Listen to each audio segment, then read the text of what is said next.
करेंगे। 16वां अध्याय बैसाख मास महात्म्य। सुतदेव जी कहने लगे, भगवान के दर्शन के आनंद में मग्न हृदय वाले उस राजा ने तत्काल शीश झुका प्रणाम किया और बहुत देर तक आकुल नेत्रों से विश्वासदेव जगदीश का दर्शन करता रहा। फिर चरण धोकर जल सिर पर धारण किया और बहुमूल्य आभूषण चंदन से पूजन करने लगा। धूप दीप फूल माला नैवेद्य और आत्मसमर्पण आदि से विष्णु भगवान को प्रसन्न कर बोला, हे निगुण विश्वमूर्ते, आपके चरणारविंद धन्य हैं। ये चरण शरणागतों के पाप को दूर करने वाले हैं। तुम्हारे चरणारविंद को भूल तृष्णा से व्याकुल अनेक योनियों में भ्रमण करता रहा हूँ।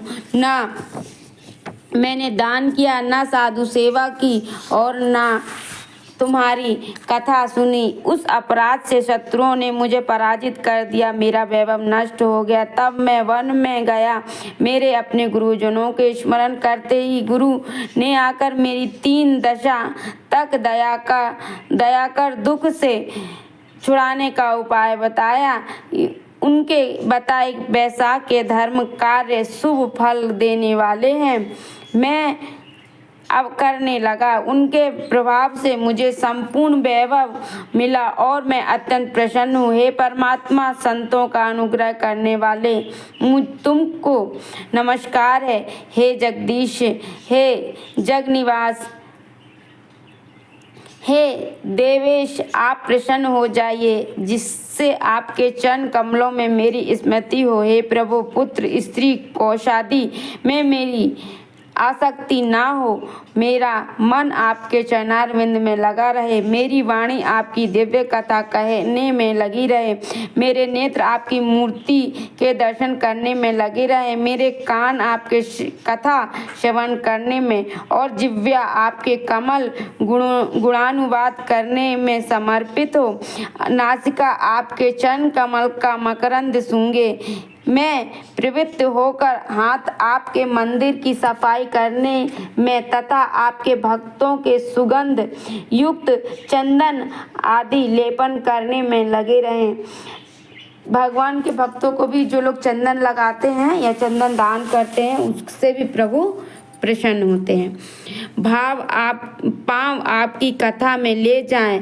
मेरी मुर्दा सदा आपकी वंदना में, कामना आपकी कथा में, वृद्धि आपके विचार में सदा लगी रहे। साधु संगत और आपकी श्रेष्ठ कथाओं के गान में मेरे दिन बीते। हे प्रभु, एक पल भी आपके प्रसंग बिना व्यतीत ना हो। हे विभो, मैं संपूर्ण राज्य पुत्र पौत्र आदि किसी की भी इच्छा नहीं करता।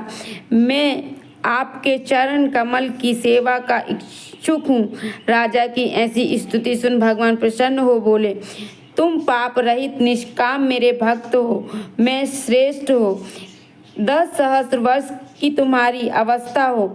दिव्य धन संपत्ति, मेरी दृढ़ भक्ति और अंत में मेरी सायुज्यता मिलेगी। जो प्राणी तुम्हारी की हुई स्तुति करेंगे, मैं उन पर प्रसन्न होकर उन्हें निस्संदेह भक्ति और मुक्ति दूंगा। आज के दिन अक्षय तृतीया में स्नान दान आदि करने से, गौ दान करने, बेल का दान करने, पितृश्वरों के निमित्त श्राद्ध करने से अक्षय फल मिलता है। हमें अक्षय तृतीया के दिन स्नान करके दान करना चाहिए। जिसका भी दान बने, गौ का दान, बेल का दान, पितृश्वरों के निमित्त श्राद्ध करना चाहिए। अनेक अक्षय, और इनको करने से हमें अक्षय फल की प्राप्ति होती है। अक्षय मतलब कभी ना खत्म होने वाला। अक्षय तृतीया मतलब कभी भी जिसकी समाप्ति नहीं होती, ऐसा पुण्य। मृत्यु, जरा, भय, पाप नष्ट हो जाते हैं। मैं बैसाखों धर्मों के से प्रसन्न होता हूँ, जिनके करने से तप अव्यय पद प्राप्त होता है। जो प्राणी मेरे चरणों का स्मरण करेंगे, उसे प्रायश्चित की भी आवश्यकता नहीं है।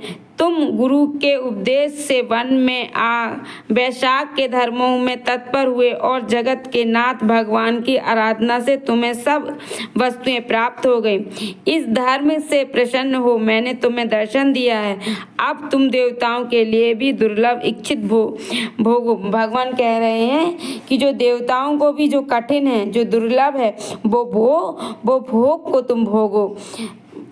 देवादिदेव जनार्दन राजा को ऐसा वर दे वहीं अंतर्ध्यान हो गया। तब राजा अत्यंत प्रसन्न हुआ। तदंतर गुरु महात्माओं का सत्संग कर नित्य प्रति ज्ञान प्राप्त करने लगा और वासुदेव भगवान के अतिरिक्त किसी को भी नहीं मानता था।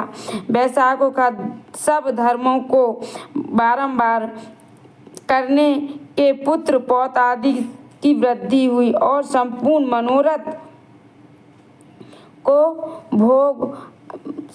पुत्र और पौत्र आदि वृद्धि मतलब हमेशा बढ़े, उसके पुत्र और पौत्र आदि बढ़ते रहे हुए संपूर्ण मनोरथों को भोग। अंत में चक्रपाणि विष्णु भगवान की सायुज्यता को प्राप्त किया, मतलब उनके वैकुंठ की प्राप्ति हुई। जो इस परम सुंदर आख्यान को सुनाते हैं वे सब पापों से छूटकर विष्णु भगवान के परम पद को प्राप्त होते हैं। बोलो श्री हरि नारायण विष्णु भगवान की जय। माता लक्ष्मी की जय। राधा रमन लाल की जय। बाल गोपाल कृष्ण की जय। शाली